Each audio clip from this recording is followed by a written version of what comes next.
yeah, like, man, going with that, like Rogan, yeah, it's just he had Fear Factor and all that. Like, he's worked and grinded at it. Oh, yeah. Forever. Well, he's one of those perfect instances of an overnight success taking 10 years of work. It's like Chris Duffin. Like, if you go back and watch his old videos, you know what I mean? Like some of them had hardly any views. There was no production value. No, right. And then all of a sudden, like 4 or 5, maybe a little bit longer than that, you started hearing Chris Duffin all the time. He was just blowing up. And it was like, dude, this dude's an overnight success. Yeah, that took 10, 15 years of absolutely grinding to get to where he is, Yeah, I remember Mark had done a tour of Chris's gym at some point, and it was like he was in a much smaller space, of course, and he had these monoliths that he had cut apart and put come-alongs on them, and they're still in the gym now. Yep. I remember him showing those off and first being like, what is this maniac doing? Like, dude, that was back when I was still, like, geared powerlifting stuff. Oh, I didn't know you were into that. Yeah, I did that, too. I competed in geared powerlifting for a couple of years, yep. Triple ply? Yeah, oh, yeah, I went all the way. Really? I didn't see any point. Otherwise, it's like playing just the tip. we could stop pretending we're not having sex. Triple ply. Okay. No, yeah, man, it was full multiply briefs and full canvas suit and knee wraps and You belt. see any benefit with your deadlift, or was it just your squat and bench? Squat showed a ton. Yeah, of course. My raw and geared deadlift are just about the same. You put a bench shirt on? Yeah, oh yeah. How'd that feel? Bench 7. Wow. Yeah, okay. yeah. What was your best raw? At the time, probably 410. Oh my gosh, dude. Felt awful. That would be a great video. I ought to try and do a video on how much does a bench shirt add to your lifts. I haven't seen anybody do that. It varies so much by person, right? It varies a ton by person, then it varies by how much arch do you have and how much can you manipulate the shirt. Yep. Well, you gotta know how to bench with a bench shirt because it's different. It's not the same lift. You move the bar differently. Yeah. It's so much. I mean, one of the things you're doing, right? Like, so as the shirt's coming down on you, you're really, and you're wide because you're trying to cut everything. Yep. And just let the shirt take over and play leverages, right? Yeah. And so, like, you're tucked and pulling everything into your lats to squeeze, and so that's the brakes. Yep. To get the bar down. Okay. So I mean, you're trying to bend it to this, and so as you're fighting down, you're trying to get together to create fabric here. Ah, okay. Yep. And let the bar get to you. And then when you go to press, you flare and it tightens across the chest. Okay. And you can drive up and through. So I mean, like, I went from, like, in a meet, from 2 meets, I'd hit a 585 bench as my first meet in a shirt, and that was like a third attempt, and I grinded it out. Okay. And then the next meet I did, which could have only been a couple months, I hit 7. Wow. So I had a 115-pound PR at that meet. Okay. And it was like, good progress. This feels different. But, man, I had, like, shin splints in my forearms for, like, a week afterwards. Really? I've never held anything like that. Yeah. I hadn't done board press. Like, it's not like I'd done a bunch of 710 board presses. Was it a jean shirt, or were you using, like, Inzer? It was Inzer. Okay. So I used an Inzer Rage X double ply with grid stitching. See, before those, like, Inzer and, like, the commercial unit, like, type actual shirts, my dad used to do some geared lifting, and they'd use jean shirts. Yeah. And, like, his denim. My mom, like, stitched him a denim, and what they would do is they'd spray it to get it wet so it'd flex, and then you'd put it on, it'd dry off a little bit. Sometimes they take, like, a heat gun to it so it'd dry more and, shrink, and they just, as tight as possible, they walk out there. Yeah. But dude, powerlifting during that stretch was so much like NASCAR. Yeah, dude. That's a great analogy. Same audience, too. If you're not saying it's cheating, it means we can do it. Yeah, dude. Right? Yeah. And so it's like, in raw stuff with just singlets, like, you would hear stories of guys would like use Tough Stick, like, for applying tape or whatever. Adhesive, 3M adhesive. Yeah, 3M adhesive, carpet adhesive. Yep. So you'd spray that on your singlet so that it would stick to your back Donnie and clothes, so that it it would create some stability. And those days were wild. Yeah. Do you think it'll come back? No. You don't think? Okay, so you don't. Do you prescribe to the idea that everything in fitness is on a cycle and it eventually comes back? To an extent. Okay, but you don't think... But do I think we'll get back to heavy geared powerlifting? No, I don't. Okay. Just because they let the quality of the lifts get too far. Yeah, yeah. They got too far away, and it's just gotten too dangerous. Like you'd have to throw all the numbers away to start over to make it even intriguing. Because also, you're really strong lifters. Like, it'd be so interesting to say, like, oh, man, what would Larry Wheels do with these type of, this type of equipment?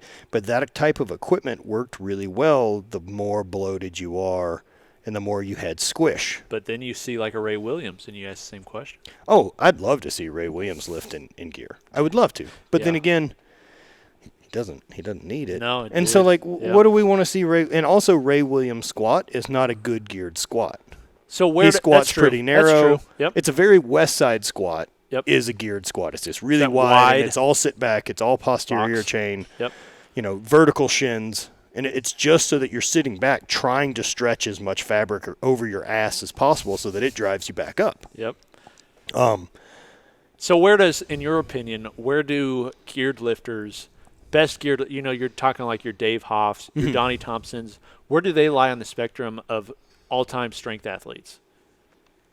Should they be in a different category? You know what I mean? Like, because different category, right? Like, no doubt about it, Donnie's wildly strong. Oh yeah, was Mr. 3000, wildly man. strong and has lifted big numbers raw. He's been a hell of an athlete. Yep. Dave is very strong. Yep. I can't take anything away from that. However, we're aware that some fuckery has been afoot. Yeah, yeah. I mean, there has been a thing that was clearly under a shirt, and there's been some fucking squats that look like mine. And so fake knees McGee here isn't passing anything with white lights. And yeah. Okay. When you get to that, it's not that he's not strong, but would I put him in top 10? Okay. No. Okay. No, man, I don't think you make that list. Okay. Where do modern strongmen lie at the top of that list? Of just strongest people? Yes. Who? Like, obviously you have your greatest, like, strength is different than, like, basketball. Because basketball, it's like there's a lot of skill involved. I don't know. It's just different. But then you have, like, power lifters. You have strongmen. You have Olympic weightlifters. You have CrossFit athletes, right? What? Strongest human of all time is Adjournas Savickas. Okay. I'm very comfortable saying that. Yeah, Big Z's.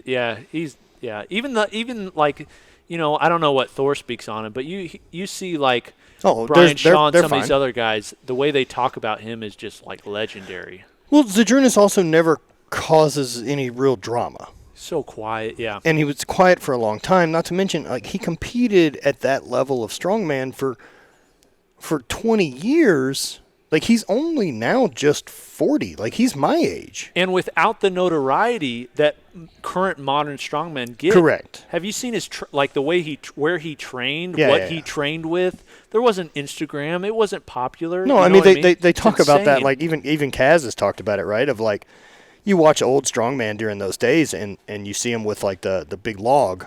And so, like, you see them start with it vertical, and then they rock it over to their legs and then go up with it. And, like, talking to Bill about that, I'm like, why? What's going on? Like, why do we do that? And they're like, well, first two guys walked up to it laying on the ground, tore their hamstrings. We assumed that was wrong. And so, jeez, dude. Yep. Fair enough, right? Okay. And yep. Yeah, so I would put Adjournas is the strongest human that we have ever had. Okay. For the longest amount of time. Okay, yep. He did it relatively uninjured. Yep. Long career, and competed 20-plus times a year in strongman at that level. Like, I just don't see how you hold up. It's true. So something else is there. He's underrated, too. You don't hear him talked about. He's strong enough that he could train sub-maximally with weights that still mattered at that level. Yep. Which is gnarly. Yeah. Like, I mean, I've heard him talk about, like, my brother competed in pro strongman for a little bit. Okay. And they did a contest down in Australia, and Z was there. And they're all shooting the shit around a table one night, talking training or whatever it is. And whether or not Adjournas is playing up or strategy or whatever it is, and he's like, no heavy anymore. Nothing over squat sets of 3, 5, nothing over 400 kilo. Okay. Right. So it's like, oh, Jesus Christ, right? So we just don't know what he's capable of max-wise because he didn't do it unless he was getting paid. Yep.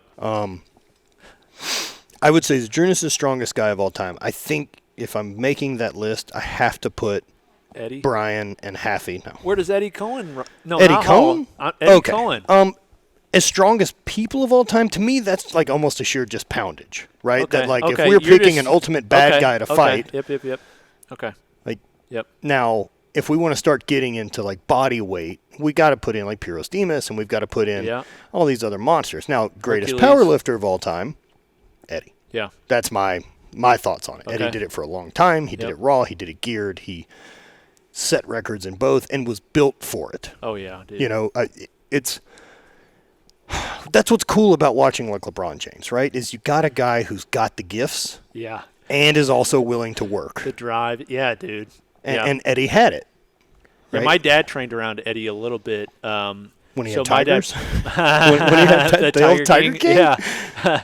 My dad was a powerlifter, and he'd go to nationals every year, and he trained with a couple of guys called Dennis Wright, Doug Furness. They're popular back in the day. Oh, yeah. And they trained around, like, similar areas Eddie Cohen. And my dad said when he would watch Eddie Cohen, like, squat, deadlift, he said it reminded him of, like, we played hockey growing up. So he said it reminded him of, like, a Mario Lemieux or Wayne Gretzky. And what the difference between those guys and everybody else is those guys don't look like they're trying nearly as hard as anybody else. It's like they're floating or something. MJ's the same way. Yeah. Right. Steph Curry's that way. You know, it's like they have that thing we can't measure. Exactly. Yeah. Yep. And I don't know what it is, right? But like, I mean, I've met public speakers I feel that way about, that you meet and they just have this level of charisma and you're like, fuck, they got it. Bill Clinton was that way. They got it. Of course. He made everybody in the room feel like they were number one. And that is such a gift, dude. And I'll tell you the damn truth about that. Like, I guarantee you, anyone who wants to be politically whatever they think, if you think for a second that George W. Bush, Barack Obama, Donald Trump, or Hillary Clinton can't own a room that they walk into and make everyone in that room love them, you're crazy. Yep. They have it. That's their gift, dude. Yeah, they definitely. have it. Lovability. It's The Rock. Yep. Like, he's got it. Oh, yeah, yeah. You know, he's got an ability to make you feel like you're the only person on the planet when you're talking. Yep. And that's a gift, dude. Good on him. Yeah, no, definitely. You know, I've heard stories about that, like with The Rock, like his concern when he meets people, one of the things is, or that he explains to other people, you know, how to deal with this. Mm-hmm. And he's like, talk to them about them. They already know about you. Ask them questions. That's a Dale Carnegie idea, how to win friends and influence people. Right. You ever read it? I have not. But yeah, people want to talk about themselves. Yeah. That's how it is. Yeah, it's like people's most important thing in their life is surrounding them. It's their name, like remembering people's names. All that sort of thing. Yeah. So I'm terrible with names. Okay. I can remember a ton of other shit, but Hey Dude has gotten me through many of tough situations. Hey, bro. Hey, man. He's like, look, I don't remember. See, I just write everybody's name. I've got like a list in my phone, and I'll write everybody's name with like a defining characteristic. Yeah, that's what you got to do. And that's what helps me. Yeah, because I can't memorize it. But if I can remember like something about them, like Bonnie over here, you know, like Big Shoulders Bonnie. Big Shoulders Bonnie is what they call her. I'll never forget her name. Yeah. She's over there. What is just she curling? Jacked. She's curling 50s. While Brennan's doing rows with like 20s. Yeah. See, we didn't remember your name, Brendan. Brendan. Gosh dang it. Big time Coop over here with his YouTube channel doesn't need to remember the little people. No. Sorry, bro. Oh, man. But, dude, speaking of that, like, the channel's been killing it. Thank you. You know, it's awesome, dude. I love seeing it, right? And it's kind of interesting because it's such a different thing. Like, I could not do the reviews you do because the way I look at equipment was how I wanted to train, and I get really basic, and I'm like, it's fine. Yeah. Well, when I started Garage Gym Reviews, I didn't think like I got a play button this morning actually from YouTube. No way. Yeah, dude. And I never would have dreamed like there I'd would love be to pretend that I think that's silly and I don't want one, but I totally want one. Oh yeah, I said the same thing till I got one. But I never thought there would be that many people interested in the things I'm interested in, like gym equipment, because I'm interested in a different way than most people. Like, I love the training aspect, don't get me wrong, because that's what you do with it. But there's something about the material, there's something about the history behind it, that sort of thing. It's drawing to me. And that's drawing to a lot of people where maybe they didn't feel like they were allowed to be drawn to it that way, or maybe they didn't feel like there was anybody else. But now suddenly there's this huge community of people that love gym equipment, just like people love cars and just like people love, any sort of hobby. But the thing about gym equipment is it not only is like enjoyable and like a cool like thing to look at and everything like that, but it's incredibly good for you if you use it. Yeah, so, there's not a lot of vices that you get to really say are both. I mean, I get to write cycling off as this. Yeah, cycling's one. This is healthy. Yeah, exactly. Yeah. This is what I need to this ride. Full carbon bike, yeah, oh, man. It's good for me. But like your truck, for instance, like a truck isn't like, there's nothing healthy about driving a truck, sitting in a truck driving it. It's fun. It's enjoyable. Well, gym equipment is this thing that's now fun. It's also, healthy for you if you use it. Yeah. So that's where this like home gym community has like, grown. And I don't think I definitely caught a wave. It's about being at the right place at the right time and doing the right things. There's a whole lot of luck involved.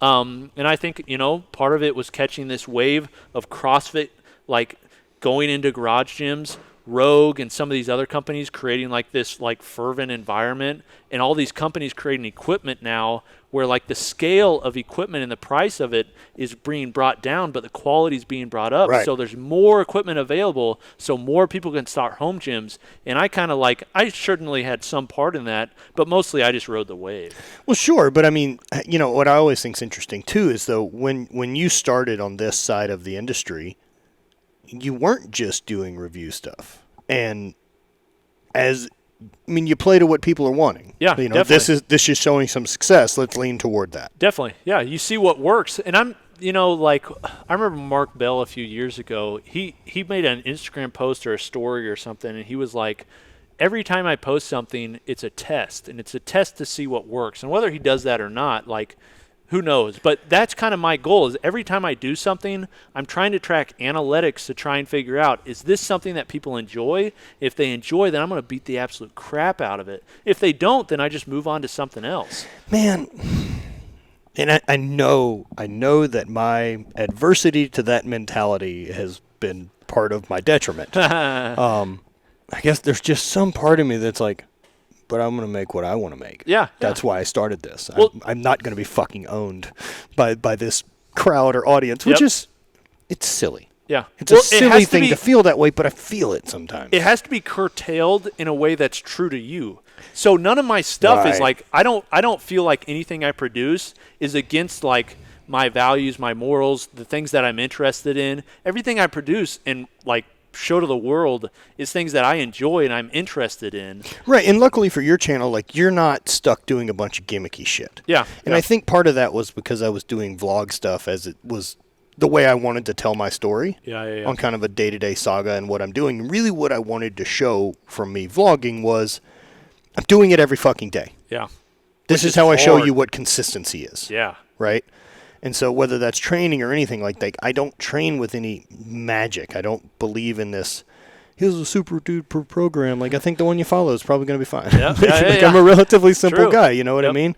And so, I didn't want to get caught in the vlog side at that point, which would have been doing like a 10,000 calorie challenge or doing, my day of macros or any of these other things that I don't give a shit about, nor do I. And I also don't understand why anyone does. Yep. And so those were really, like, I just can't make that video. Like, I've been asked, my most popular request is for me to do a video talking about what all my tattoos are. Okay. And I have no desire to do that. Like, really? I'm a 37-year-old man. I don't want to explain to a bunch of strangers what my tattoos are. Like, they're tattoos. Yeah. Why do you care? Yeah. But it has to be one thing that I try to do is I always try to be on brand, and I try to, like, I built a certain audience that's like around these things. So I'm interested in a whole lot of things. I just have like my greatest benefit like that I offer is my curiosity. I'm curious about everything. Sure. So like this same curiosity and like deep diving into things that I have in gym equipment, I have for everything in life. So it's like finance. Like I spend a ton of time on finance. I have a finance channel. I haven't done much with it, but like that one, like a lot of people know me from that, and I do finance stuff. And then same thing with like, like my electric car, like landscaping or like home improvement. There's all this random stuff, but I'm super interested in it. But I don't talk about that stuff because my audience is gym equipment. So I try to make everything. There's no way I'd ever be able to like See? steer away. Okay, yeah. Well, but I think that's also different, right? Because you and I are selling different products, whereas the product you're selling is gym reviews. Yeah. My product has always been you. me. Yeah, it's you. Yeah. And so it needs to be multifaceted because I'm weird. Yep. Yeah. And that's well, that's something that I've thought about is like, should I start something new that's just about what Coop's interested in? Or should I just keep garage gym reviews? Because I get a lot of like, it wouldn't be. It's kind of different. Like I have some audience that loves garage gym reviews. And I have some audience that loves Coop, like this character. Sure. And then some people they don't like Coop because they like the garage gym. And some people don't like garage gym review. They just want to hear more of Coop. So it's like, how do I balance that thing? So I don't know. I'm playing with that right now. Is like deciding to like maybe make me a brand. I don't know. I fully think you should podcast. Yeah. I think the level of curiosity that you have about doing and what makes you good at actually reviewing products will make you very good at hosting this, because you can do it and get manufacturers of different equipment and talk about stuff like that, or talk to different private gym owners, whether it's Wellborn with Power Athlete. Why did they choose the equipment they have to do what they want to with athletes? What do they think is important? Yeah, I think you could. There's so many different people in this space that I think you would do a great job of it. Cool. Okay. I appreciate that. Other garage gym owners. Various things you could talk about. I mean, doing a Q&A with people to actually, engage with your audience a bit more that way. I think you would do very, very well. And then the other side, if you wanted to, what I call it's always scratch that itch of using your review skill set on non-garage gym products, because you do have other interest, whether it's anything, right? Yeah. Make a sub-channel the same way Seth's Bike Hacks has the Burn Peak Express, so you have a sub-channel that's Coop reviews whatever. Yeah. Just Coop reviews. Yeah, that's actually a good idea. And then that way, you already have the formula for making review videos. Yeah, it's true. Apply it to, these are the 3 weirdest things I could find on Amazon for other $20. Yeah. Man, do you ever get caught in a loophole on YouTube? I'm sure you do. And it's this, like, why does this work? Like stuff that has a giant audience, and you're and then it'll click, like, I get why it works. I 100% understand why this works. It's just one of those things that has a giant audience. Tons of people are watching it, but they would never put it on TV. Yeah. Oh, without a doubt. There's all sorts of channels like that. I think Garage Gym Reviews is like that. Like, sometimes I hear, like, Bonnie said something like she knows somebody that's, like, a fan of Garage Gym Reviews. That seems really silly to me, because it's like, I just talk about gym equipment. Like, of course, right. When I started this, I just remember a bunch of people thinking, like, what I did was stupid. Like, it's like... Of course they do. Like... What do we need? Yeah, exactly. What, you need to talk about gym equipment? You don't even look like you lift. Like, what do you know? It's like... Dude, it's that cocky bit that's always aggravated me. Yeah. And it's not that you don't look like you lift, right? It's not understanding that you're not their target audience. Yeah. And that's okay. Yeah. But we live in such a weird society that we want everything to placate to us. Definitely. Yep. And if it doesn't, it's wrong. Yeah. And there's an infinite number of channels on YouTube. If I don't like something you say, I don't need to comment about it. I can just watch something else. And the content's free. And it's like there's no cost to the user other than their time that they're spending, and they can decide what to And they're going to watch half your video and complain. Yeah, Jerks. Yeah. But it's like, and I've been... That's one thing, like, which you're very good at as well, is being consistent. I've been consistent with my message, and that is, like, my goal is not to, like, be the inspirational, like, guy for you about training. Like, my goal is to inspire you to maybe start a home gym and then tell you the technical details about what gym equipment's the best. Right. That's my goal. I drill down into that, and I'm going to, like, that's what I'm going to do, like, as much as I can with Garage Gym Reviews. Like, but... My goal is not to be the guy that's like absolutely jacked and you want to have a home gym because you want to look like me. It's not what it's about. But also, like, at the same time, right? Like, I personally am not interested in Jay Cutler's Garage Gym Reviews. Mm-hmm. Although I kind of would be. His channel would probably do great. Jay's awesome. But do you know what I mean? Like, he's done such a specific thing at such a specific level that he's not going to appeal to anyone in strength and conditioning. Yeah. Because, he would look at, say, something like, I don't know, man, like one of the trap bars or something like that, and maybe just not understand why this would be a valuable tool, or the sled, or, you know, the same way like the prime piece would be for Jay or something like that. Whereas if I was a D1 strength coach, there's shit he wants to use on a daily basis. I don't understand why it even was made. Yeah, definitely. Well, you have to, a good reviewer has to be able to look at things from every side. Right. And that's something that I am good at. When, like, I'm naturally like a debater. And so a debater is like somebody who's able to see like why the other person is arguing the way that they are and break down the argument and like figure out, okay, well, they do have a side. You know, when I'm not like politics, for instance, I definitely lean more conservative on most issues, but I see the same thing on the liberal side. Like there's a lot of liberal things that I'm like, you know, I definitely see their argument. I see why they would argue that way. You know what I mean? So like the people that are so dogmatic about specific things, those are people I don't understand, because I think those are people so into one thing, like where when I look at things, I'm trying to look from all sides. I'm trying to see, okay, why do they have this argument? And that extends to gym equipment. You know, it's like... Right, it extends to everything. Exactly. You look at everything the same way. Yeah, it amazes me that I'm with you, that people get so dogmatic about stuff. I mean, the pandemic we're currently dealing with is a really odd example of it, but... Yeah. Man, my feelings about this virus shouldn't let you know if I vote left or right. You know what I mean? Like, it has nothing to do with my political stance, but somehow we're such a black or white country when it comes to politics that it's, because of my stance on Corona, this also tells you how I feel about civil liberties, how I feel about abortion, and how I feel about, like, you know, capitalism. And like, what are you talking about? I can feel very differently about all four of these. And it's just but people do the same with gym equipment. You know, that like your hardcore powerlifter is never, or your really good hardcore powerlifter is never going to piss and moan in your comments. They get it.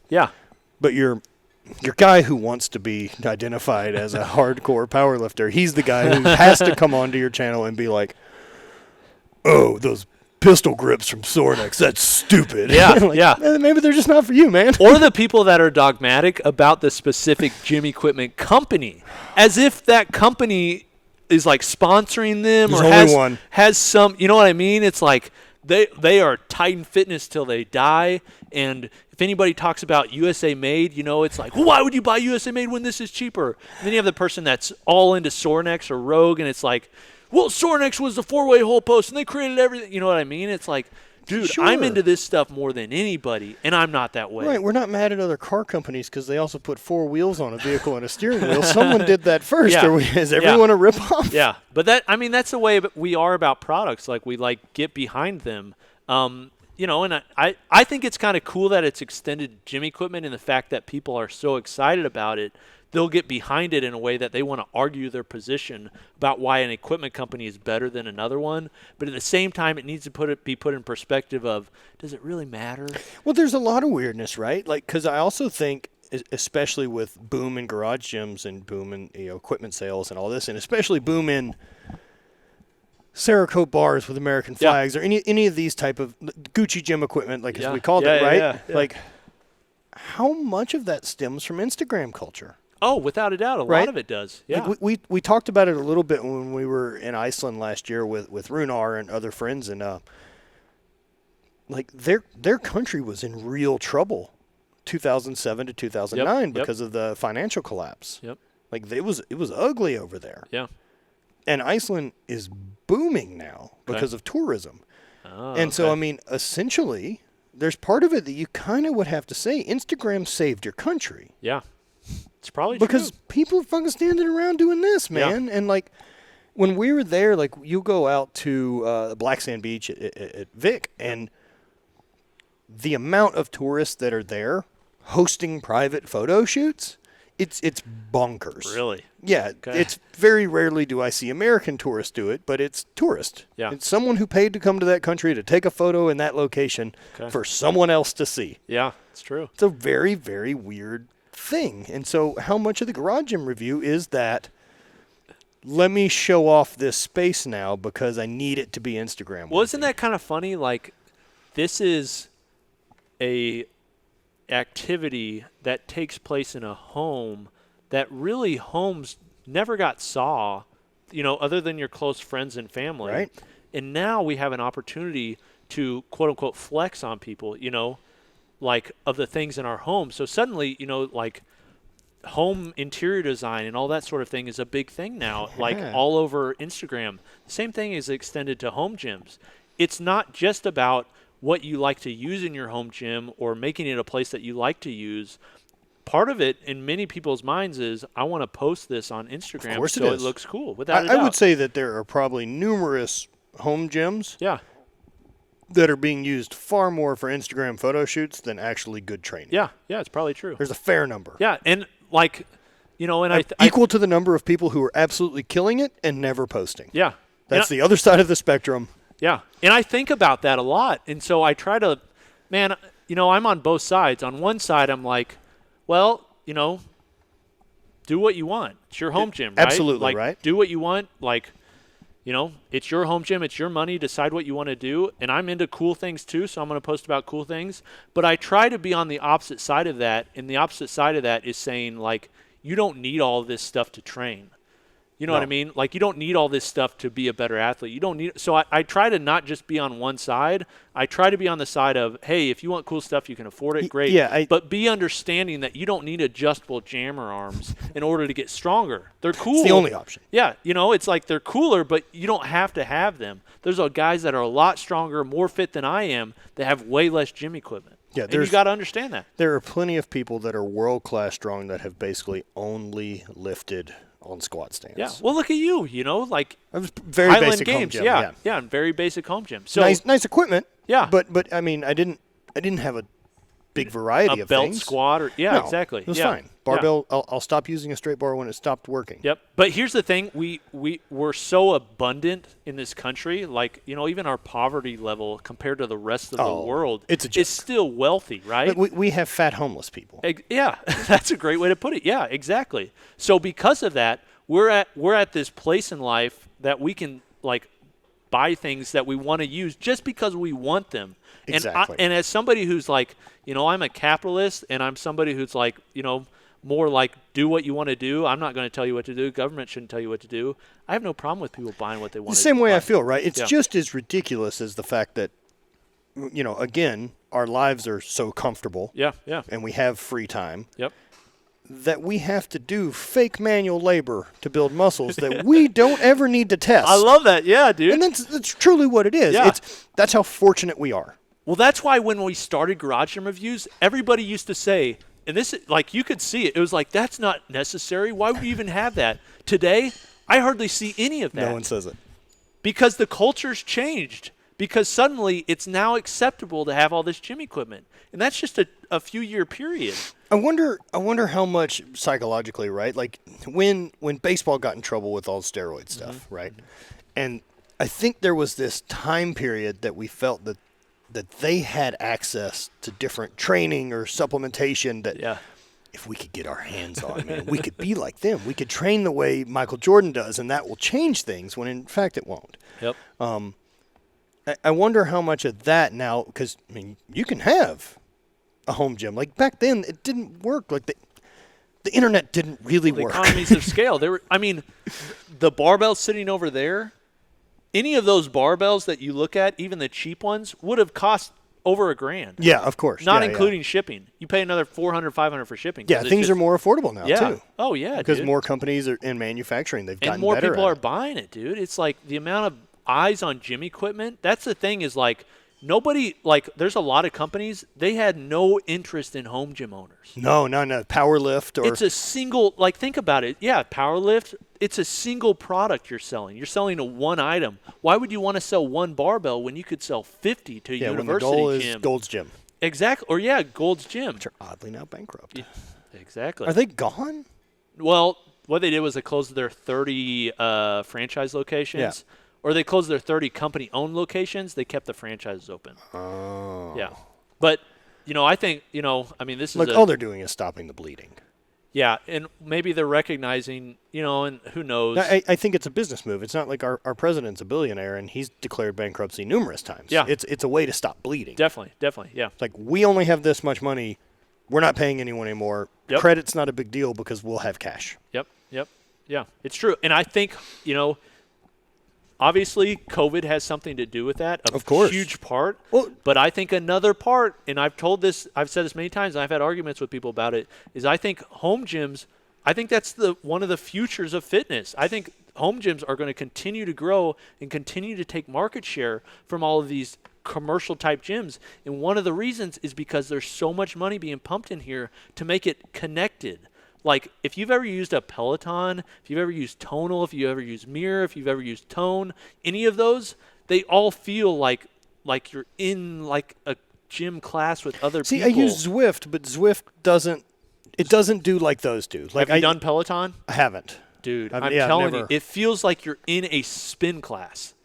Awful. Well, why would you choose to do that? You may think that. Spin classes are brutal. Yeah, but like you meant like there's a lot of people, they love spin class. Well, I know you're Dana, in a spin class at your house. Dana's got a Peloton bike and loves it. Oh, dude. Yeah. I was somebody, like when Tonal came out, we got a Tonal to review. I was like, Tonal's like, it's basically a unit that sits on the wall. Mm-hmm. It's got arms on it that kind of looks like that free motion trainer. And then it has 100 pounds of resistance on each one. I'm telling you, it's amazing, dude. I'm a barbell guy. Okay. Everybody I tell this, like, they're like, you're an idiot. Like, no way is it that good. No way it's good. Listen, like, I love barbells as much or more than anybody else. It is amazing, dude. It's Is it so good that you're kind of disgusted with yourself that you actually like it? Because you want to dislike it? Yeah, and how good, it's like, it looks like something, when I think about it like, this is something my wife would like, who's not really into training. Meanwhile, this is something like my mom would like, But meanwhile, the last 6 training sessions you've had her on there, and you have 2 gyms. Yeah. Well, yeah, I used it exclusively for like 3 or 2 months because it was that nice. It changed the weight for you, has eccentrics and chains like built into the system. Like, it's such a smooth operating. It feels different. It's so smooth. It's just like, and it's bench. You could do essentially everything. You can do everything. It's Bluetooth connected, so you turn the weight on. Dude, I'm telling you. But this is the thing. Smart gym of the future. Home gym owners have to understand that are into this now is a squat rack for a lot of people is incredibly intimidating. It just is. A barbell, a squat rack, like, it's intimidating. They don't know what to do. They don't know. There's nobody to tell them what to do. So that kind of thing is kind of like, I don't know, it's kind of a wall for a lot of people to have a home gym. Makes sense. Something that's on the wall, you just click a button. It tells you what to do, what weights to pick, how to do the movement. It shows you what intensity to do. All you got to do is grab the handle and do it. That's what's going to get people into home gyms. And that's why I think it's the future, is because it's such an easy entry. Especially that with having a class environment or them figuring out a decent, when... It's a personal trainer on the wall. Well, what are we, five more years into Siri? Yeah. Or 10. Yep. Into that technology. Tell me that you can't have this personalized avatar that communicates with you. Yeah. Like, actually holds a decent conversation of, like, that's your personal trainer, also the one on your phone. Like, your avatar that you built will call, mine's going to be called Sebastiana. She seems That's fancy. A good name. That's a nice name. Yeah, I think I know a Sebastiana, so that makes it even weirder. Yeah. But sounds like a mine has 2 legs. Yeah. But the home gym, like, this home gym culture of people with squat racks in their garage gyms is a niche. Yeah. But what isn't a niche is just general fitness. And so this is going to do is this is going to marry the person who just wants to get fit, wants to improve their health, which good for them. I'm not against that at all. If something gets somebody moving more, great. I'm for it, right? But this is going to marry that person with fitness at home. Yeah, I think that's interesting, right? It's pretty easy for me to feel the disconnect between someone who's intimidated by the idea of a home gym and myself. But I'm also training at an expert level. You're a very unique person. Of course, you're a right? Highland Games athlete. I always try to think about my mom. Yeah, okay. That, like, if my mom wanted to start working out, she doesn't need to build a home gym. Yeah, no. She needs help. Yep. And if that was virtual and it was the wall attached 5,000 that you buy, yep. Then all you got to do, you go in, you log in, you click the video workout that you want to do. It looks like Netflix. You click it. They walk you through how to do the movement. They pick the weights for you based upon your strength levels. They count your reps. They tell you, they motivate you to do more. You can talk to it. Like the future, they have a camera that's built in. It's not utilized yet, but they're going to start doing biomechanics on selling your movements. Videos. It can hook to your TikTok and your OnlyFans account. Coop's OnlyFans? There's your next one. But, dude, I think that kind of thing, that's why when I say the future of fitness is in the home, I think it's because of things like that. I don't think it's because of squat racks. I mean, I don't think we're becoming more social as a society. No, dude. Now, no. I do think and that COVID I mean, do you that. think, of course, right? It's just giving people more reason to be introverted. To isolate, yeah. Now, I mean, do you think that you lose a big part of that community? Oh, without a doubt. That comes with but part of what the gym is. You lost that when headphones became, and phones came popular too. Because when you go to a gym, do you see a ton of people talking if it's not like a CrossFit gym? If you go to a Globo gym, it's isolation. You're just around other people. Like my office, it's at a co-working space. And not only that, like your typical Globo gym goer, and I have to think about this for my mom too, right? Like, if my mom's decided she wants to work out, or your average person is going to cross that threshold of like, I need to do something to get fit. Yep. But I mean, they also don't want to invest the time to know the difference between what West Side is or 531 or know the history behind why they didn't fucking care. Oh, yeah. Just tell me what to do to make this happen so that I can go back home. Yeah. I want to look like this. How do I do that? Yeah. What's the easiest route to get there? It looks like food. Well, in all times. Exactly. But a very easy route is just go to your wall, click a button, and do what it tells you. You don't have to be, judged. At the gym, if you get a fridge that's macro friendly, and then it tells you like it disperses your food. You just type in like I got this. It knows what your calories are for the day, and every time you pull something out, it retracts or automatically deducts from your macros. I don't know who's invented that yet. That's my invention. It's worth a bunch. Step 1, macro fridge. Step 3, profit. Beautiful. I don't know how to make any of these products, or where would you even start, like to program that? I'd buy one. Barcode scanner, plus it would have to weigh things on shelves, like the amount. I'm sure somebody's working on it. I have a $200,000 refrigerator. They've got ones with cameras in them now. Why? Added camera to everything. I know. It's just ridiculous. There's squat racks with cameras now. I'm actually testing a new unit. I can't talk about it yet, but it tracks biomechanics and it tracks force. Does it happen to light up with 3D LEDs? Camera? No. Okay. No. I know what you're talking about, but no. Very curious about that one. That's different. I was talking to them about that post they made with the LED, with the rack Sornex, with the built-in LEDs. Yeah, did you see Rogue post theirs? No. Was it sometime that afternoon afterwards? Well, no. I mean, I love the competition. I know. Like that's how people are in this industry. It's look, they've made each other better. Exactly. Yep. The competition. You had that collaboration with Bart Kwan. Mm-hmm. Yeah, rising tide raises all ships, man. Exactly. That's how it is. It's true. Yeah. Competition builds it. But Sornex came out with that LED rack, and I saw somebody from Rogue had posted their Bill Henniger had posted one like a few months before, and he put it in his story, and I was just thinking, man, I like the competition. Like, yeah, is it kind of petty? A little bit, but at the same time, it's like, I'm about it. Look, both these guys have plenty of food on their table. Yep. They're doing okay. Yeah. Gym equipment, it's not life-saving. Yeah, look, I'm not losing a whole lot of sleep over two millionaires bickering about equipment. I like eating popcorn and also, it, look, both I've met Bill and I know Bert very, very well, and Bert's family. He's just a guy I've known so long, and at this point, I don't have to pick another person. I can always just be stoked on my buddy doing well. Yep. And that's the other thing. Like, my connections to people get weird, whereas, like, I love Sornex. Their equipment I really believe in, but, like, my history with Sornex goes back to, and this talks about them as a company and why shit like that matters to me. Yeah. And I'm loyal to, until I have a reason to not be. Yeah.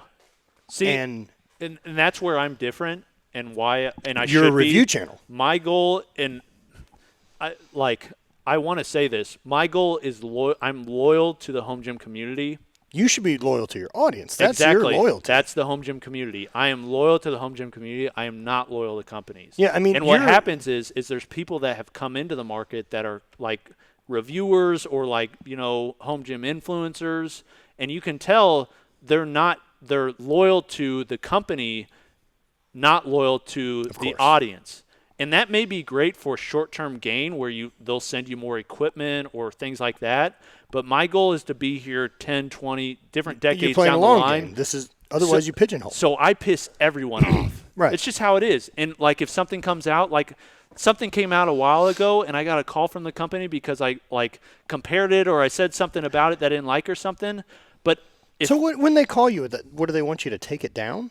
You know, it's like some people, it's different. What you're trying to accomplish. Sometimes they're just like, like, I don't know, you didn't understand the goal behind this, or they'll just say different things. And, sometimes I get it.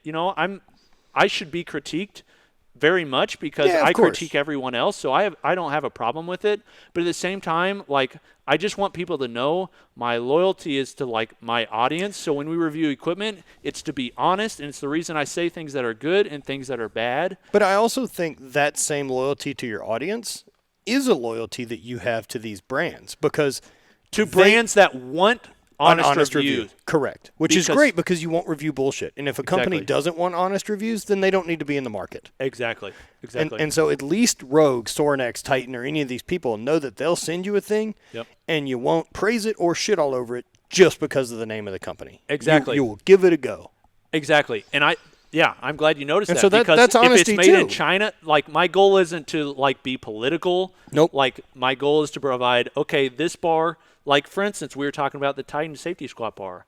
It's a direct copy of the Elite FTS SS yoke. Yeah. Should I not like it because it's a direct copy? Well, I think that's not my place to say. My place isn't to say like they shouldn't copy. My place is to say, how does it compare technically? How does it compare on value? That sort of thing. Yeah, I think it's also your job to state it is a copy. Without a doubt. This is a direct copy of this. Exactly. You make the choice. Now, with that said, it's a direct copy. Yep. I can't tell you a defining difference in what buying this one does versus paying for this one. Yep. You decide who to support. Yeah. Right. Yeah. And so if this is a morality, a thing that matters to you in the fake work you do in your gym, pay the extra money for the one that says Elite on it. Yep. And there's a lot of companies, honestly, most of the companies absolutely love that. They love that there's somebody in the industry that's going to like shoot it straight no matter what. But then there's others that like they don't like it. Like they just don't. They want promoters. Well, that's one of those things of like, well, I'll send you this for free, and they kind of. I mean, it's weird, but you know how it goes. That if a company sends you something, you do kind of feel feels weird taking a dump on it. But it had to at first. Yeah. Oh, now you know what the game is. Without a doubt. Yeah. Without a doubt. And it's like, I've definitely like my honesty has become more like, I don't know, blunt as I've done this more, because I've realized like, well, we have an audience and like I want to provide more honesty. Like I don't know, there's like you can be honest without telling everything about it. Right. You know what I mean? So, but as I've gotten further into it, I've realized, you know what? Like it's a disservice to the people I'm recommending things to without telling all of the details about it. Because what I've told myself is if I wouldn't recommend this to a friend, I'm not going to recommend this to anybody online, because a friend would come back and say, hey, Coop, why do you recommend this to me? I'm going to well, bud, they cut me in. Exactly. So I'm trying to treat my audience that same way. Yeah. So, the other side of your business, with the affiliate sales. Yeah. And that runs through the website. Yep. Now, I'm sure people think that if you've got affiliate links set up that does compromise a bit. Oh, yeah. Of who you're going to push versus another company. Yeah. Here's the thing. I would never say I have no bias, because that would be a lie. Right. Like, there's a lot of people that like, not necessarily in our industry, but I see it in tech and golf and some other industries where they're reviewers and they say we're bias free. Listen, everybody has bias, right? Yeah. But my goal is to like remove those biases as much as possible, to see that those biases are there, recognize them, and try to make recommendations not based on those biases.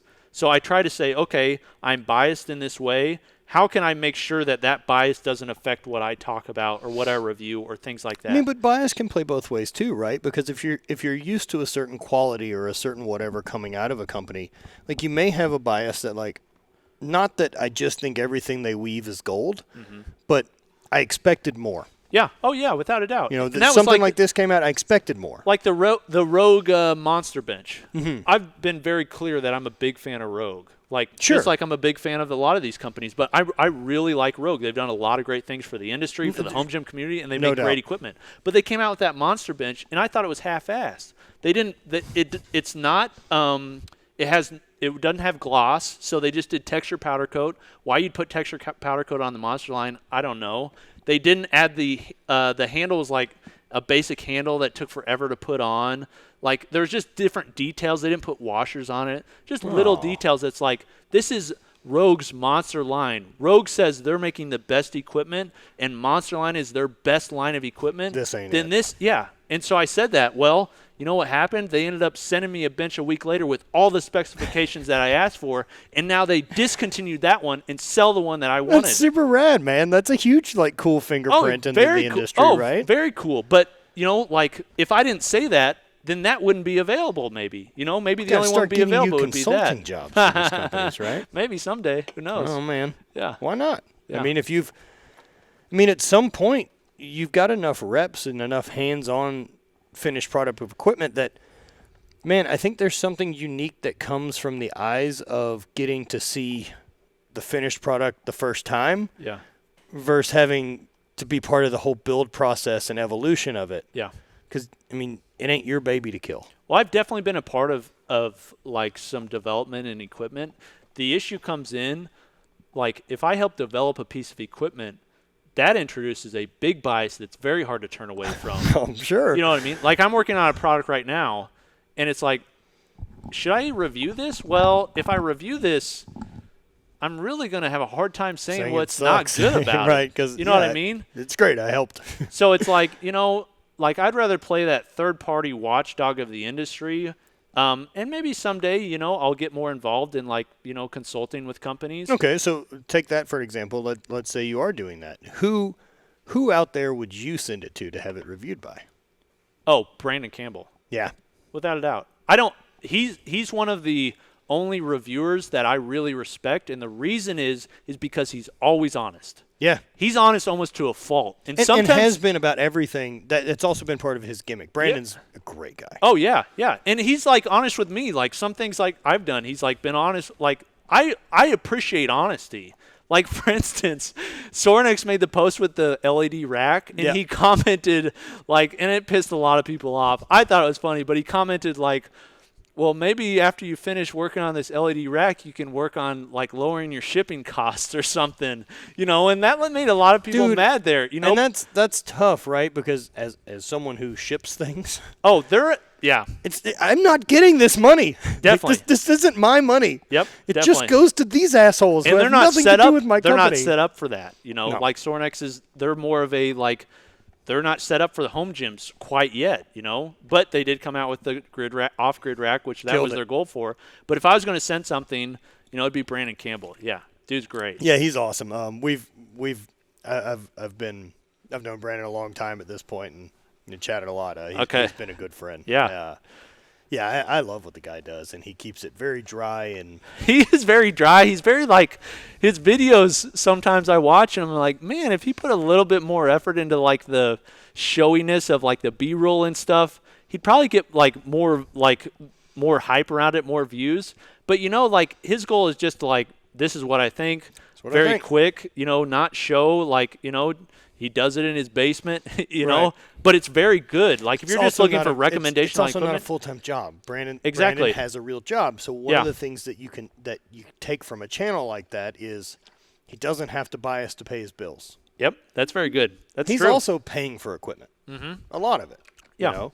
And so I mean that changes things too. Like, certainly, I think there's two sides. I think you buying equipment yourself definitely changes reviews. But getting free equipment to review is different too, because if I don't have anything invested in it, like especially if I've had 5 or 6 things in my garage a long time, I'm not grabbing something because I spent money on it. I'm grabbing the one I like. Yeah, that's true. That's true. You know, I've noticed that, at least for me, with barbells. Yeah. You know, if I've got 5 or 6, I end up just grabbing one all the time that I like the most. Yeah. So my goal originally, and I've said this on many podcasts, was like I just wanted to get more equipment to to have for myself when I started garage gym reviews. Right. You know, just being honest, like I wanted to fill my garage gym. Well, now it's at the point where I don't need more equipment. My goal is to like, what does the audience want to know about? What do I want to review? Like, what's going to help people, that sort of thing. And so now I buy a lot of equipment. Okay. The reason is because a lot of companies don't want to send it because they know it's not going to be a very positive review. Right. So there's some products out there that like I'll just buy because it's like they don't want me to have it. Do they ever catch your order? No, they're not like that would be a big red flag if I ordered something like, hey Cooper, we really don't want you to have this. Yeah, because you know, like they don't do that, but you can tell like the way they like don't introduce things to me or like, you know, like there'll be products and you'll see this and it'll continue to happen where we won't get it and we won't have it before it runs, but other people will, and the reason is because we're providing honest reviews. Like what's the product you can think about that you were stoked on and got and it was just a bummer? Not good. Oh man. Oh, that would take some time to think about. I'm trying to think of some barbells or something. You just got in and you're like, oh, everything's bad. Yeah, there's been some let me think here. I'm trying to think of oh man. Yeah, that's one of those interesting. I mean, does Amazon started making fitness products under their own name? Amazon Basics, yep. Is there an Amazon Basics like there squat is. rack? No, there's like there's Amazon Basics like plates, there's Amazon Basics bench, I mean, Amazon will eventually like own everything. Yeah, dude. I mean, you gotta start reviewing those products. Oh, we did an Amazon Basics bench. Did you? I dragged it behind my truck. We threw it off the top of a roof. Basically, the goal is to be like it was like parody, you know, it was like kind of be funny. But the thing is, it was terrible a $40 bench that was for the price. Like, it's a flat bench. That's what I was about to say. Like, how are we screwing this up? Exactly. Ripato's selling a block of wood. Very true. We reviewed that one as well.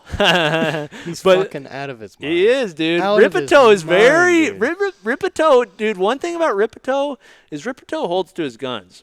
I respect anybody. I don't care how crazy their views are or how crazy they are. If somebody sticks to what they believe, they've got my respect. So Joe Exotic did. Yeah. Fuck Carol Baskin, man. We got one message. But, you know, like Ripato, man, like anytime he talks, like, you know, like what he's selling you is probably what he believes. You also know his view on it before the information starts. What do you say? You also are going to know his view on it before, without a doubt. Before he starts actually reviewing anything. Oh, without a doubt. Yeah, and some of his, I mean, you know, he's polarizing figure for sure, without a doubt. But he's ripped, yeah. But he's himself. Yeah, I mean, it's the same deal with Jim.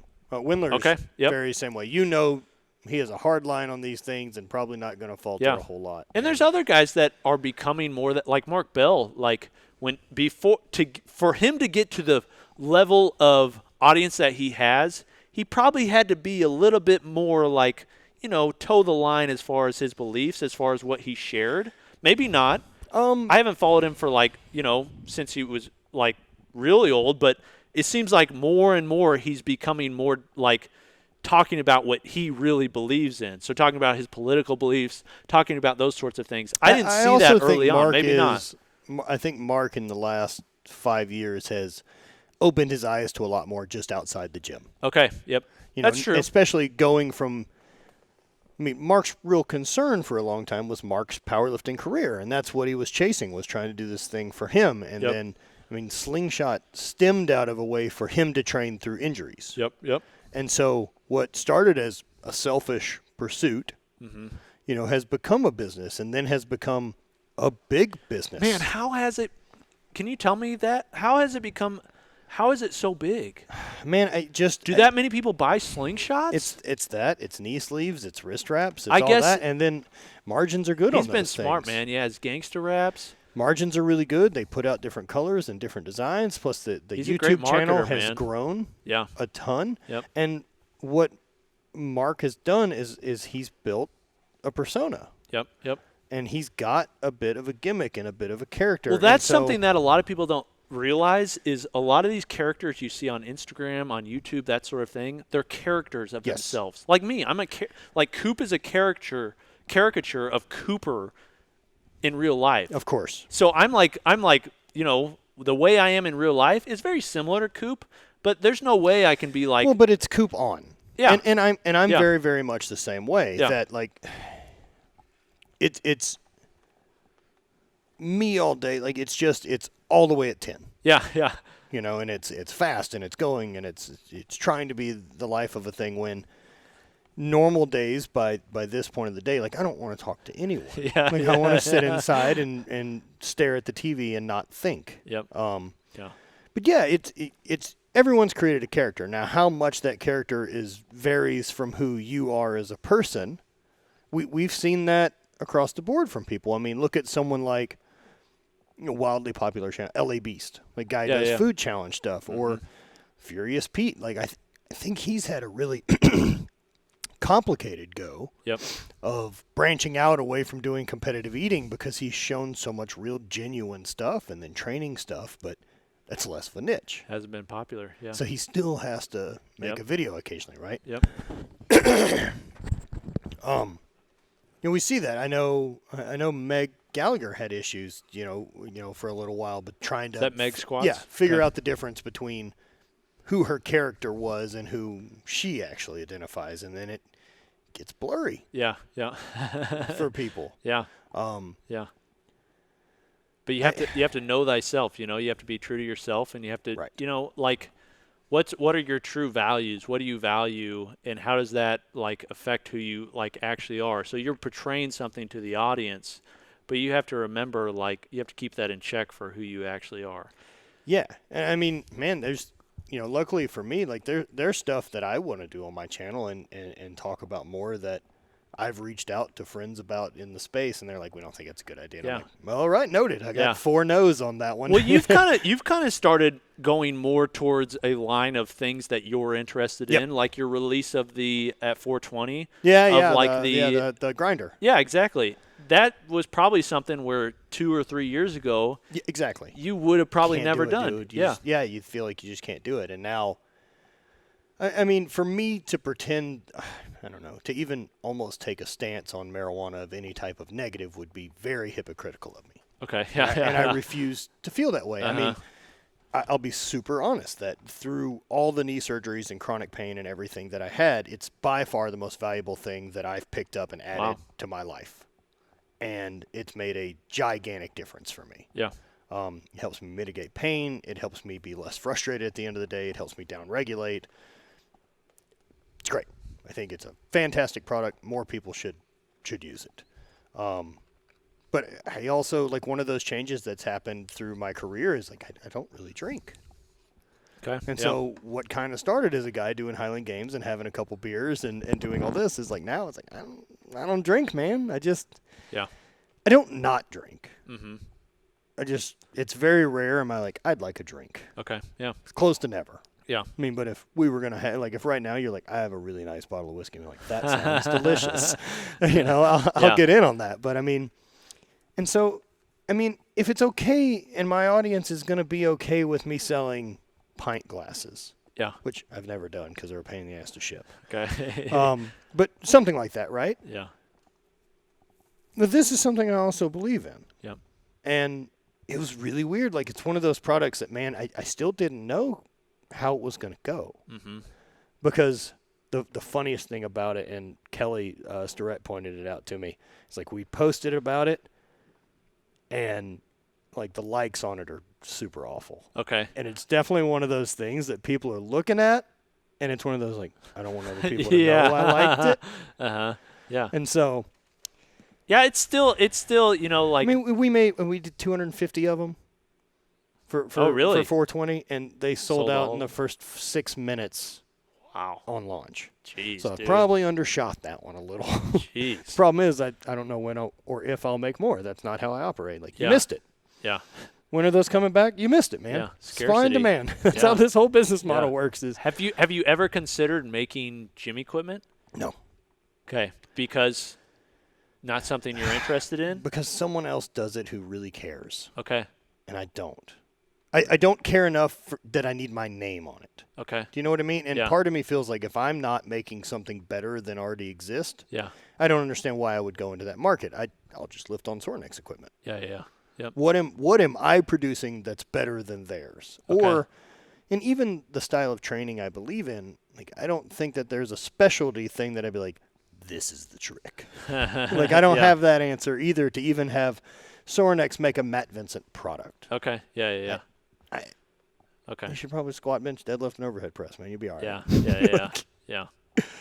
You know, do some Olympic lifts. No, I could see you going into different equipment, you know, or partnering with a company or whatever it is. Yeah. I just don't know if a Coop line, you know. Yeah. I don't know if that's a thing. Huh. Maybe. I mean, you just figure out a different name for it. Yeah. I didn't name it Matt Vincent's T-shirts. Yeah, you know? That's true. But it's, man, the business side of things it's interesting. Mm-hmm. But yeah, it's cool, man. It's cool seeing stuff grow, and it's fun continuing to chase the business. Yeah. Like, figure out what works, you know, and then also have that line of, but I don't want to do that. Is HVIII Brands something you foresee yourself doing for the next, like, until you retire, until, you know, whenever until they are no longer interested in me making things? So either when the audience stops buying things that I want to make. Yeah. And that has been that's been a real key so far. Okay. Of I'm still really only making products that I want to wear. Okay. Yeah. Yep. And so I'm not making stringer tanks. Yep. You know, I'm not doing weird stuff like that, or like there's just other shit I don't care to wear. Yeah. And so I don't want to make those things. Do you feel like a lot of your audience is interested in Matt Vincent, or is a lot of your audience interested? And I'm talking about HVIII Brands audience. Mm-hmm.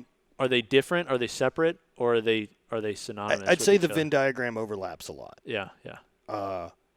I definitely run into people and meet people now that don't have any idea who I am. Okay. That buy stuff. Brands. Yeah, that's that cool. Come to the booth at the Arnold. That's sweet. And they're like, oh man, look, and they're talking to their person, you know, their chick or them, you know, whoever with them about the gear that they were stoked to come get. Yeah. So they follow the brand, came here on purpose, and have zero interest to speak to me. That's kind of so cool. It's like, all right. Yeah. Perfect. This is going great. Like I've run into people at expos wearing a hat or something like that and be like, hey man, nice hat, and they just look at me like I'm a dick. Really? So that's good. Okay. That means it's not totally balancing on me. Yep. But at the same time, if we are posting shots to promote items, me being in those photos helps that item sell better. Okay. It's a direct correlation that I need to be shot in everything we sell. Okay. If it's a guy, I need to be in it. Okay. Yep. And that's... You like that? No, I don't want to do photo shoots anymore. I hate it. I've done 3 or 4 photo shoots a month since 2015. Okay. Because we drop new stuff 3 weeks out of the month. Jeez. And so those items every time need to be shot, need to be edited. You drop new stuff? Almost 3 weeks out of the month, man. Wow. New designs, a new drop, a new... So how are you balancing that with all your media and content and stuff you produce? What do you mean balance? Well, how do you decide what to spend your time on? Whichever one's the next priority. Okay, yeah. You know, I mean, like, drop a podcast. You don't have kids, I guess. No, nor planning on ever having them. No, I'm terribly selfish with my time. Yeah, I get it. It's all mine. Well, now that I have 2 and another one on the way, I can definitely see that side. Yeah, my time is 100% mine. Yeah. And I mean, but that's really what my goal with life is too. Like what's the big picture goal to what do I want to accomplish? It's not like rich or famous or any of these type of things, man. I want freedom. Okay, yeah. I want to wake up and do whatever Matt feels like doing today. Yeah. That's it. And luckily, most days, I still like creating things. Okay. I like putting content out. I love doing this. Yeah. The podcast for me, one thing I didn't realize it would be is the conversation depth that comes from deciding to record it and sit down versus you and I just casually chatting. Yep. The podcast takes a different direction because we know that there's an audience. Yeah. Not only that, like, when's the last time you sat and talked to someone for 2 hours and put your phone away? Oh, it's true. Yeah. No, I mean, this is great. Like, This doesn't happen that much. No, you wouldn't do this. As silly as it is, right? That like I wouldn't have driven down here 3 hours to sit at a table and just talk to you for a couple hours. Yep. But it's also like I'm also in on the weirdness of it, of like, you know what people love? Hear me talk to people I know. Like, yeah. It's a really weird narcissistic definitely. awareness of just like, yeah, it's strange. Yeah. It's a very strange thing that works. Yeah. Or people being wanna paid be in for on it.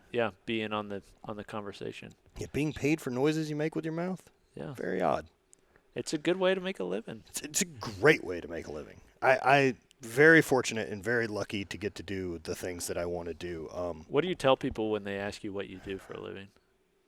They're a complete civilian stranger. Yeah, somebody you never unemployed. met. Okay. So unemployed. Yeah. Whatever gets me out of that conversation quicker. Yeah. I never know what to say. I know, because what I don't want to say is content creator, because then I also feel like I have to follow I'm it up an with influencer. The worst. Anyone who you influence wants for a to living? say that. Yeah, I know, dude. And like the truth is, like I know it's true. Like I know part of the way I'm paid is of that, and like you know, we joke. Bonnie and I joke about it. I was like, well, I'm a man of influence. You know, I could sway some decisions around here, like some Julius People Caesar-esque. make purchasing decisions based upon what I say. It's odd. Yeah, it's a really odd thing. You know, or knowing that I'm more valuable to a company talking about their product than it is for me to be a customer. Yeah, definitely. And that's odd. Yeah. There's a lot of really weirdness to what. It's empowering too, though. It's like, but you I don't know, want like to one explain person it to has a so random much voice. person. Oh yeah. Like my mom's known I've done this for years and still isn't 100% sure what I do for a living. My I'm not parents going to aren't knock either. it out. Yeah, I was a financial planner that closed my financial planning practice to make YouTube videos. And like garage and talk about gym equipment, dude. Like, doesn't make any sense. No, the old guard does not understand what we've chosen to do way, for a dude. living. I wore a suit every day. I now wear Chacos every day. You know, it's like, I mean, what a weird, high-level weird Chaco path. game. Yeah. Oh, dad sandals for real. Well, dude, if you're gonna live this life, right, and still get owned by a thing that you're not in love with. Well, here's the thing: you get one life. You get one life, dude. Actuarial tables say that we have less than 80 years, 85 years. If I'm gonna have 85 years, I'm gonna make it 85 years that I enjoy, dude. For sure. You know what I mean? Like, I mean, I have friends that are accountants, CPAs, CFPs, lawyers, doctors. None of them really enjoy their jobs. They're doing it for the cake, you know? Well, and then not only that, like at some point you have money. Yeah.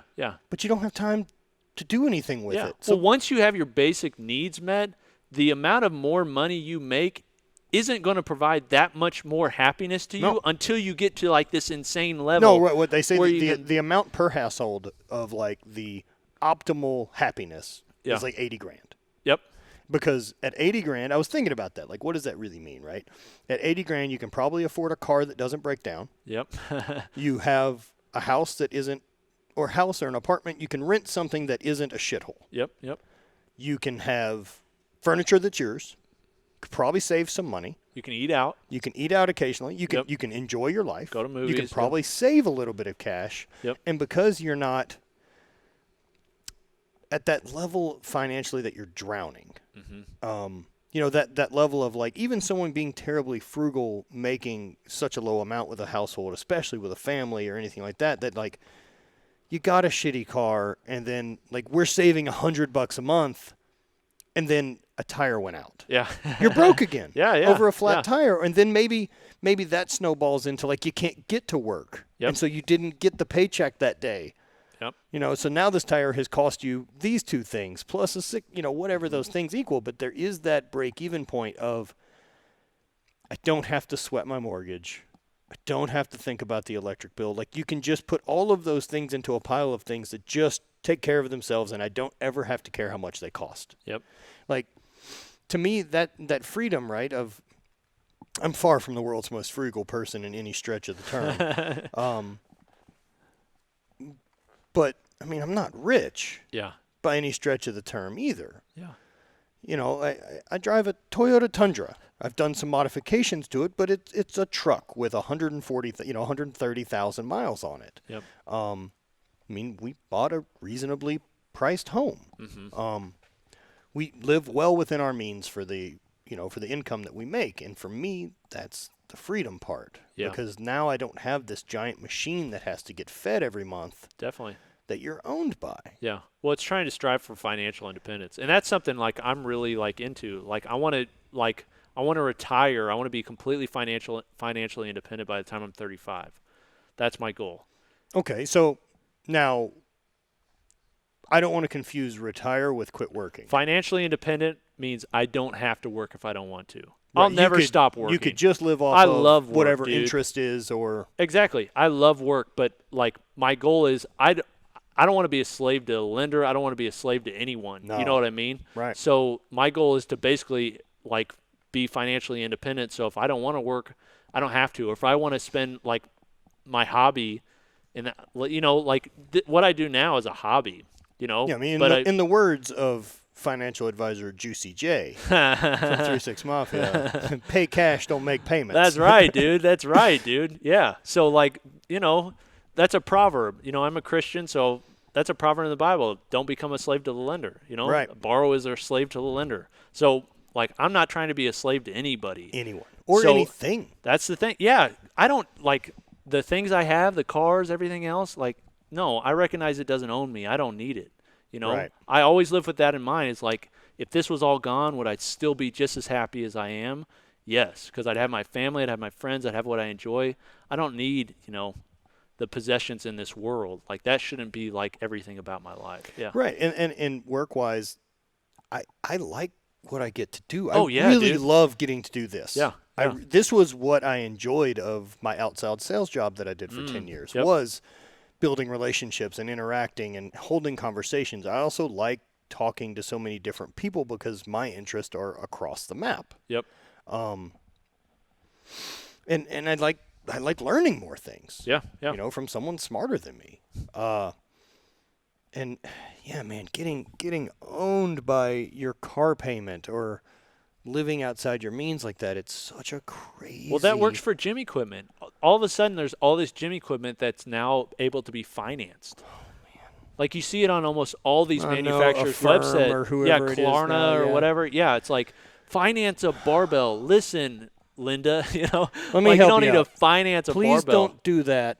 If you're going to finance it, use one of your credit cards that you get points on. Yeah, yeah. Or if you're going to it's one thing to finance it if you're going to use it as an asset for a business to make money on. Different. That's fine. But investment. If you're using it for your own personal use for an entertainment or whatever because you want a nicer barbell, dude, just save the money, wait a little bit, and buy it. Or buy something cheaper. Or make more. It's no, dude. I'm all about gym equipment and people building home gyms, but not at the cost of their livelihood and that sort of thing. Yeah. No, it's crazy. It's crazy. Yeah. I mean, it's some exercise is for sure a need. Yeah, yeah.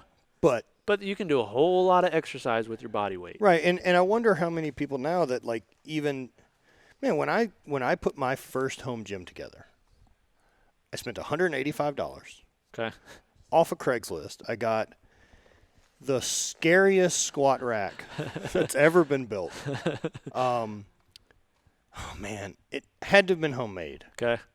Was it a stand or a power rack? No, it was the one with the angled. Yeah, so and then had the spotters that were permanent. Yeah. So angled, the whole thing was galvanized. Wow. Oh yeah, it looked like the welds looked like chewing gum, just mushed together. There wasn't a not sharp edge on any part of it. But that's gonna hurt your. And then it had the spotter arms, and then it had squat stands that came out of the spotter arms. Okay. Except all of the cup was just less than a quarter round that they had cut off and welded to the top of this other round. Beautiful. It's just this saddle. No UHMW plastic around here, baby. No, dude.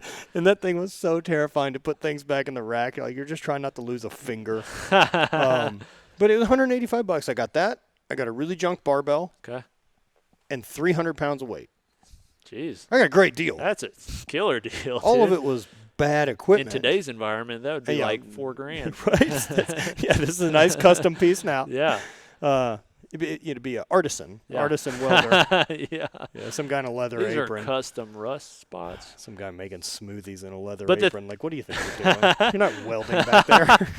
But the thing is, like, you were able to build the body that was able to be a Highland Games champion using something like I mean, that would have been when I first got back into lifting after I had finished the bike shop. After those days were done. And then it, like anything else I become slightly obsessed with, grows very rapidly. Yeah. The obsession I got. Yep. That one I can pull into and get real nerdy about. and real nerdy on, like, weird high-end things and, like, I don't need a bunch of nice things. Yeah. But what I have, I want. Handful of nice things I want, they're really nice. That'd be good. Yeah. Buy once, cry once. Buy once, get slapped by your wife once. And to me, I mean, look, as long as my needs are done, that's what money's for. Yeah. Is I want to. So, like, back to that, like, whole garage gym culture involving Instagram. Yeah. That one's a real strange one for me, right? Because I think the flex feels really weird. Like, I want to show my truck off and show, like, what modifications I made to it because I want to show you why and why these were important to me. Okay. But the home gym culture, like, a lot of the things in their gym, they feel the same way about. Agree. You know? What I don't like and I wouldn't ever do is the video or my $100,000 Tundra. Okay. Yeah. Do you know what I mean? Like, or my home gym costs $20,000. Yeah. Like, yeah. Well, I think that's like a click. Like, I've done that. It's like a click on this video. Yeah. I know, but to me, clickbaity stuff has always felt kind of it hurts. Yeah. Like, but unless I can there's really a line you justify gotta it toe, in the video. you know, where it's like, man, if I just stated, biker review. Sure. It's I get the why. Yeah. But I always try to listen to that little voice in me that's like, it feels gross, right? Cool, we're not doing that. Yeah. I'll just have to lean away from it and just be like, nope. But you see the people who don't ever toe that line and they just go full board into, like, whatever, gets clicks or what, and it's like they don't last very long because it's not very interesting. Right. Like, these people are very shallow. It's one of those things, like, with our new place, like, we're so stoked on it, and, like, with everything we did, we bought a place that was in the beginning of renovation. Cool. And so we got to finish it. Sweet. And, like, the house that we bought, I mean, it was abandoned for 30 plus years before we got into it. Okay. And it's been there since 1910. Wow. And so there's part of us that really want to show off what we did to it. Yep. But I don't want it to be like, look at what we have. Yeah. Which is a strange thing of how do you show a thing you're proud of but not doing it as a flex. Yeah. And, like, that's the line to follow. I know that I would definitely want to show it off, like, because people are asking. Yeah. I guess I'm more weirded out why people like, it's my house, man. Like, why do you want to know? Yeah. But I get it. Yeah. Because MTV Cribs, like, that's no different than kind of what people's garage gyms are or anything else. It's just weird, odd flex. At some point, celebrities will start renting out garage gym equipment to make a flex post and then get it back out of there. But when people buy cars, they're doing a lot of customizations. Your car is very cool, but it's also very functional. There's a lot of cars out there that aren't very functional. They're just cool. Like, their functionality is they go really fast. But how often do you go really fast in it? You know what I mean? Sure. So they can show that off because they drive it around all day. Yeah. Right. A home gym, it's in your home. Like, you have this very nice thing with, like, a Rogue or a Sornex or a, whatever badge, a Leico Prime, whatever badge you want to put on it. Like, you want to show it off. It's true.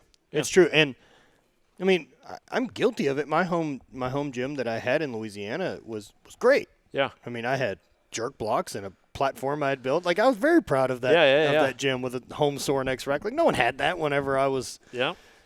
Plus Intake had built custom bumpers for me. Like, I had a bunch of really cool stuff. Yep. And I get it. I'm always careful about talking about it like it's the how much I spent is the important part. Yeah. And not the what I got and why I got it. Because, definitely. like, my mountain bike is a ridiculously priced toy, but I love it. And it feels fun to ride it. Like, every time I ride it, it's really fun. Yeah. I'll never maximize when that bike came out of the factory, it has to be bummed that it saw me pull it out of the box. Like, it has to expect some, like, nice long leg, wonderful cross-country racer, and then this tub pulls it out of the box, and it's like, oh, come on, man. Why are you so heavy? Like, yeah. You know, or any hot tub I've ever owned had to be bummed. Like, it thinks it's going to be in some commercial with a bunch of hot chicks hanging out, and It it's could just be a lot sweaty worse than dudes. you, dude. It could be a lot worse Not than you. when the one I had in my backyard and we were all powerlifting and doing strongman. That one had some bad dude soup smelly. in it, man. That's probably pretty smelly. So, what's up next, man? Like, you just keep hammering out reviews. Anything on the horizon that you're stoked to review, kind of waiting to get in? We've got some things we're working on. I've got a new rack in the garage from Arsenal Strength. It's their Alpha 7.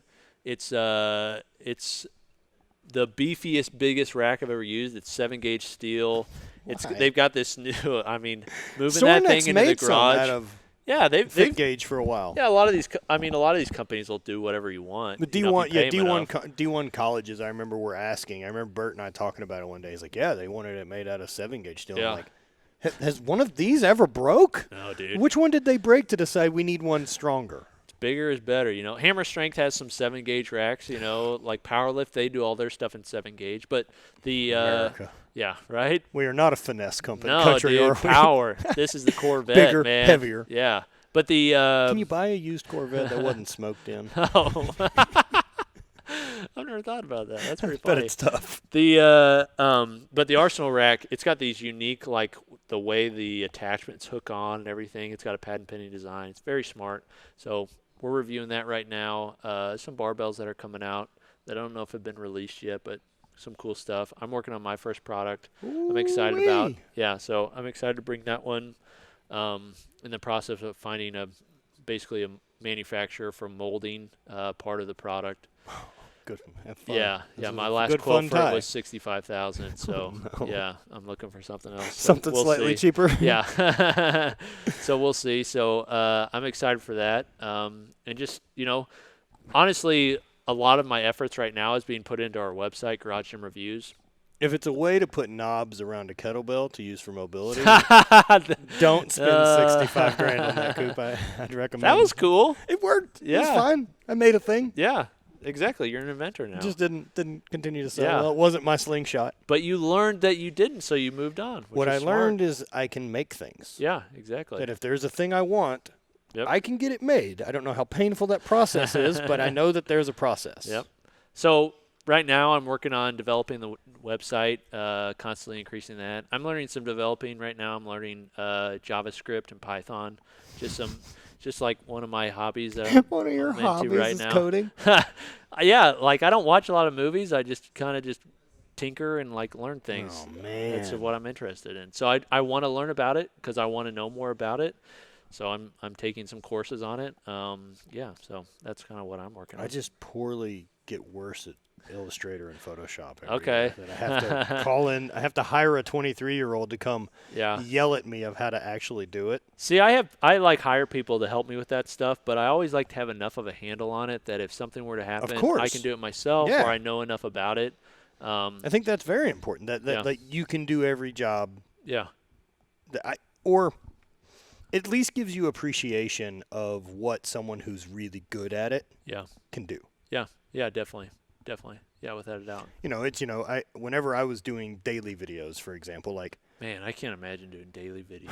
And my goal was to have them up by 8 a.m. So I usually would film, and then I would rough edit that night, and then I would polish for probably an hour and a half in the morning, and then have it out. How much time did you spend on shooting, editing? I just shot every training session. But yeah, and there was a point where I was running 2 cameras to shoot training sessions, and then I would sync up footage. I got carried away because I got into the camera side of things. Yeah. Way more than my ability to do anything. You like gear. Yeah, that's way more the problem, is I like gear. And so I was doing that, and like I knew that I could get a daily edit done in under 2 hours. Okay. And it would be very, very unfair for me to hold Brant to the standard of every edit should never take longer than 2 hours. Because the quality that he can do editing it's so far out of the realm of whatever I was doing. Yeah. I essentially put things in order. This is really all my edit was, right? Like, and I'm pretending I'm doing something here cinematic by slowing a frame rate down. But add a fade. no, God, it's different. That's too much time. You know, dude. so at least then I I know how long it took me to do an acceptable job. Yeah. And that's what I would call it. Okay. All of the things that I needed to do for my company or anything else, I can do all of them at an acceptable level. Yep. That's the extent. Yeah. Anything outside of that, I want to find someone who's better at it because there's things involving my company that no one else can do but me. Well, that's and how you grow. I only want to spend time doing those things. Yeah. You build a team. Yeah. I mean, and that's hard. It's like recognizing the abilities that you don't have that somebody else has more than you and deciding. And I'm like very type A, like, you know, Charlie Munger has a quote, never underestimate somebody who overestimates themselves. You know, and I overestimate my abilities oftentimes. And so I've got to recognize, you know, man, I can't do everything and I'm not good at everything. Well, and that's it's come with age. Yeah. You know, I'm very aware at this point in my life of I know what I'm good at. Yeah. I know my strengths and I know my weaknesses. Yeah. And instead, I'm no longer going to lie to myself to pretend that my weakness will be better than someone else's. Like, no, man, that's just a thing I'm bad at. I think you should do that. Yep. And like, I think, you know, that type A shifts enough to be able to say, yeah, you take the wheel. As long as the boat's going the direction I want it to go, I got no problem with you being right. Yeah. Yeah. Or believing you're right. Yeah. We can both be right as long as the boat's still going the direction I was hoping. Yeah. I have no problem now taking the ego out of things for whatever it is to be able, as long as we're getting to where I hope the long game's going. Yeah. I'm not sweating over how we feel about this. Yeah. You win, whatever. That does come with age. That's wise. That's hard. I just don't have to be right. I'm often not. I'm not terribly smart. Yeah. Like, you know, I have a weird fake degree from LSU. Like I wasn't exactly a scholar. What was your degree in? I have a general studies degree. Do you? I went long enough, that I got a minor in English, a minor in psychology, and a minor in mass communication. And now you're a successful business owner. God bless America. After failing at the first one. Yeah. Failed at the bike shop. Well, you only failed at one, dude. I mean, most entrepreneurs, it's failure, maybe success. Well, but that's a weird one, right? So I think success and failure are very strange, and this is one of the I've been kind of contemplating on this one a little bit and how I want to write about it or how I want to transfer it into a concept for a design or any of this. Okay, and kind of this, for sure, failure's a better teacher than success if you'll listen to it, right? Brent, we lost a light. Failure is a better teacher than success. And I think so many people are failure avoidant. Yeah. That you just try to do things you're good at. Yep. But you learn so much more from failure. And so, especially look at like, I always use professional BMXers as my example. Since I did a lot of bike stuff. Bike riding is my go-to instead of skateboarding. Yeah. What professional BMXers are really good at is falling. And so they're so good at falling, they recognize when it's happening earlier so they can pull the ejection cord and not get hurt. They don't just ride it into the ground, keep thinking it's going to get better. Yep. They bail at the first sign of bad idea and keep the failure minimal and try again. And that's essentially what you get better at as you get older. It's not like, this is going to work, man. This is going to work. This is going to work. And the next thing you've run this thing straight into the ground because you think it'll turn around. Yeah.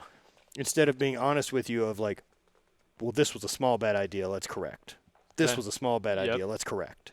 Yep. You know, fail small. Yeah. Is I guess the way. Yeah. And failure isn't final, you know. It's like if you learn from your failure, then is it really a failure or, you know, like is it a success because you've learned from that failure? And I mean, what's also the way that we would say success or failure, right? So let's say that through this shutdown, Gold's Gym has declared bankruptcy, and let's say as of whenever we reopen, we never see a Gold's Gym again. Yeah. Is Gold's Gym a failure? Because in my book, they were very successful for a long time. Yeah. I'm not going to count 2 months of weirdness that came of a pandemic to say like Gold's Gym failed as a business. They clearly didn't. Yeah. And so, I mean, does that the same apply to relationships? Does it apply to your business? That, like, I mean, if you ran a place that you enjoyed running and had a job doing and learned a ton from, but financially wasn't stable for what your long-term goals were, was the business a failure, or did it fail to continue growing with you? Yeah. Or just because it failed in one area, which was like the financial part, doesn't mean it didn't succeed in other if areas. It fails like on year 10, and had 9 good years of business. Yeah. To me, 90% success rate. You made an A. Yeah. Yeah. You know, I just think that's an interesting concept of, like, failure's not the end all be all, and it doesn't have to be titled as a failure as much as it's run its course. But that requires like you got to be an optimist, so you have to view things with like this glass is half full. And that's like, I'm that way. I'm ever the optimist. I'm always thinking the best of situations, like it's just in my nature. And so I'm constantly like, I think it's going to get better. I think it could improve. I think this, and I think that's a good way to live, but I think you have to recognize the areas in which you didn't succeed, or like you failed or didn't do as well in, so you can learn from them to go forward. History is the best teacher. But also people get, with the financial side of stuff that you've done, like, what about, sunk cost theory? People get tied up in that too. Oh, without a doubt, yeah. And I think that goes to even relationships. Like, oh man, we got 20 years invested in this thing. We should probably not be happy for the next 20 because we've got 20 tied up. Like, instead of maybe 2 of you getting out before you resent each other, or, or running a business and like, well, we spent 20 grand on this marketing plan. We're going to have to throw another 10 in it to get our money back. Like, stop. Stop gambling that way of like, oh, I already lost $1,000 today. Like, I got to get it out to get back. Yeah. No, that's a great point. Yeah, so it's for sure strange. But man, look, we're an hour and 36 minutes into this, and I enjoyed it. I love getting to come chat, man, for sure. I'm glad Stoked you came to down. have you on again. Next time you come, we'll have I to need go to bring a mountain bike. biking. I need to bring a bike. I'll get Zach to come down with me. I think Let's we're do talking about a Bentonville trip soon. I'll go with you, dude. All right. That's like an hour away, 45 minutes. Is it? Oh yeah, dude. Seriously, that's it? Oh yeah. No way. Yeah, definitely. Probably less than an hour. Yeah. Oh man. Yeah. All right. We're definitely doing it. We'll figure it out. I think I got invited to go meet some friends down there, like, I think the 6th of June. Okay. Yeah, let me know. I'll get in touch with you early. Maybe I can either scoop you up on the way down and we can just rip down there. That'd be fun. Yeah. That'd be fun, man. Cool. Well, where can people find you? As if they don't know. Garage Gym Reviews, garagegymreviews.com, at Garage Gym Reviews on Instagram, YouTube. If you're a home gym owner or you want to be a home gym owner, you want to know more about home gyms, another good place to start is our home gym community on Facebook. It's now the largest home gym group on Facebook. What's the second? Like who's your competing? Who's your rival? There's some marketplace groups that are pretty big, but we're around 25,000. Haven't been up that long. It's a great community to learn from and learn about equipment, everything like that. And it's funny, like the whole community is centered around gym equipment, not around training. Gym equipment. So I imagine you also get some wild DIY stuff. Oh yeah, dude. Yeah, benches, racks, like cable machines, belt squats. It's like, especially right now because there's a lot of equipment that's out. Like there's people in there that, like there's a guy in there that started a concrete weight plate equipment. He makes like plastic forms that he sells for people to make their own. Pour your own concrete plates. Yeah. It's like Atlas Stones started out of that group. So it's a cool place to be. But yeah, Garage Gym Reviews, anywhere, everywhere, we're there. That's awesome. Yeah. Brother, I appreciate it again. Thanks for having me on. Thank you.